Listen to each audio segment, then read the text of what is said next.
There are a lot of delays out here, and I will tell you some around 30 minutes, like this one, 12:30 to 1 o'clock. But then there are some that are closer to an hour. As a matter of fact, take a look at this one was supposed to go out at 7:40. It is now at 9 o'clock. And there's one to Denver that was supposed to be 11:45. That one's going to be at 12:44 p.m. now. So the best thing to do out here is to call your airlines, check with your airline to see if there's any updates. But there are several of them on the board here, as you can see. As I mentioned, it just varies. Some could be 20 minutes. Others are close to an hour. They're telling us right now that the average delay to traffic here is about 55 minutes. They are blaming staffing for it right now. We've reached out to the TSA union president. He's gathering some information for me. He said he's going to get back to me on information on their end. Also, the FAA kind of reached back and said because of staffing, they're really not taking any media inquiries right now, but because of the increased staffing shortages across the system, that could really cause some problems when it comes to traveling. What does that mean? Well, there's not a lot of long lines,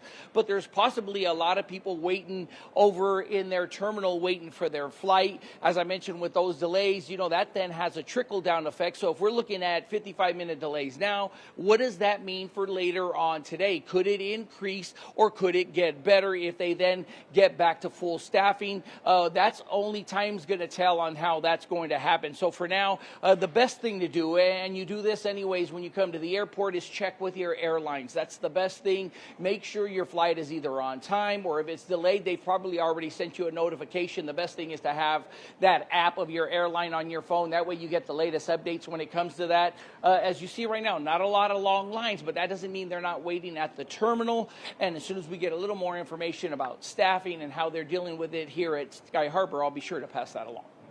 And Gibby, one of the guys I traveled with said he had a friend that works with TSA, and he says they were told if they didn't show up for work, they'd be fired. I don't know if that's true or not, but big props to the TSA workers who are there. Absolutely. They're doing that without pay. Yeah, as we now are more than a month into this.